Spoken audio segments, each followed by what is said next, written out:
টাকা নেওয়ার জন্য রাস্তার বাইক থেকে ক্যাম্পাস থেকে বাইক ছেড়ে ও পাশে গেছে, ও পাশে আশা করি টাকাটা নিছে।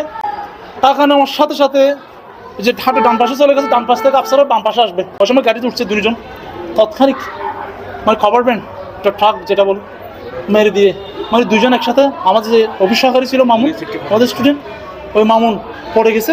আর আফসার স্যারকে নিয়ে খবর পেন এসে টেনিস হিস্ট্রি নিয়ে কোথায় হাতের বাম পাশে চলে আসছে, মানে আফসার স্যার রক্তাক্ত, আঙ্গুল চলে গেছে এই অবস্থা। আফসার স্যার আঙ্গুলটা হাতের বাম পাশের আঙ্গুলটা এই যে পাশে চলে গেছে। আর এখানে ব্লাডের কারণে আমরা কিছু দেখি নাই, মাথা থেকে ব্লাড। হেলমেট ছিল? হেলমেট ছিল না। আমরা ওকে তো ওই যে বাম্পার যেটা বলো পিছনে যে ইঞ্জিন যেটা পিছনে যে বাম্পার যেটা আছে, ওখানে আমরা যখন টানতেছি আফসার স্যার আসতেছে না, কারণ ওনার হাত কোথায় ছিল, চাকার পিছনে ছিল। তখন তৎক্ষণাৎ ড্রাইভার পিছনে ছিল, আমাদের চান্স ড্রাইভারকে বলে আমরা গাড়ি আবার কোথায় দিছি, পিছনে দিছি। পিছনে দেওয়ার পরে আফসার স্যারের বেগ দ্রুত আমরা চেঞ্জ করে কী করে আমার সাথে কথাবার্তা বলে বের হয়েছে, আমরা একসাথে বের হয়েছি। বের হওয়া উনি বাইকটা নিয়ে আমাদের কম্পাউন্ড থেকে বের হলো, আমরা ভিতরেই ছিলাম। জাস্ট বের হয়ে উনি টার্ন করতেই একটা আমরা সাউন্ড শুনি, এমন ওখানে একটা ট্রাক দেখি থেমে যায়। আমরা দৌড়াই আসি যারা ছিলাম সবাই। আসার পর যখন আমরা ট্রাকের কাছে যাই, নিচে দেখি আমাদেরই কলিগ আফসার ভাই। তারপর ওনাকে ওখান থেকে টেনে বের করা হয়, চাকার নিচ থেকে বের করে তারপর এখানে নিয়ে আসা হয়। সেই অবস্থা। হেলমেট ছিল না, হেলমেট না থাকার কারণে এই জায়গায় আঘাত, ট্রাকের এই জায়গাটা লাগছে। মারা গেছে না, ওনার এই প্রায় পর্যন্ত পানাসেরা ঢালা পর্যন্ত ওনার জ্ঞান ছিল, একটু লড়াচড়া ছিল। এরপরে আস্তে আস্তে মুখ থেকে ফেনা বের হয়েছে।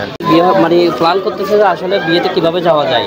এরপরে সবাই বলতেছে যে ক্লাস শেষ করার পরে ওনাকে বলতেছে সবাই আপনারা কি করেন, আপনি এখানে বসেন, আমাদের সাথে চাটা খেয়ে যান। তখন উনি বলে যে না, চা খাবো না, এখন দেরি হয়ে যাবে। আমি এমনি মূলত এই টিচারের পাশাপাশি একটা কি লাইব্রেরি কি করতো, একটা ওই লাইব্রেরি করতো ওখানে আফসার কম্পিউটার ভিশন এরকম, ওই লাইব্রেরির কিছু বইয়ের টাকার জন্য আসতেছে। এইরকম করে উনি ওনার সাইড দিকে উপরে ওঠার সময় তারপর হঠাৎ করে ওই যে রং থেকে একটা ট্রাক এসে ওনার সাথে কি যে ধাক্কাটা পড়ছে, ওই জায়গায় উনি আসলে মূলত চাকার নিচে চলে গেছে।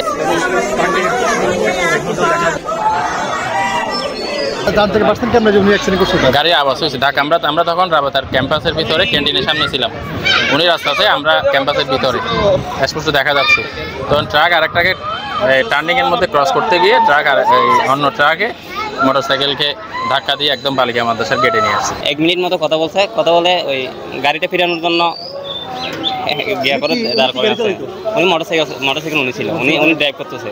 উনি কাভার্ড ম্যান দিছে ট্রেকিং করার সময়। হ্যাঁ, ট্রেকিং করে নাই, উনি দাঁড়ায় আছে। জীবিত একটু ছিল, মানে আমরা তো চাকার নিচ থেকে নিছি ওনাকে। ওনার অবস্থা অনেক মুহূর্ত ছিল, শ্বাস ছিল, প্রচন্ড ব্লিডিং হচ্ছিল ওনার। তখন কোনো অংশ তখন দ্বিখণ্ড ছিল, দ্বিখণ্ড কিছু হলে মুখমণ্ডলটা, ওনার আঘাতটা আমার মনে হচ্ছে মুখমণ্ডল আছে, মুখ থেকে প্রচন্ড রক্ত ঝরছিল, মুখ থেকে মাথা থেকে। ওইটার দিকের ঘটনা, এটা 2টার পরে।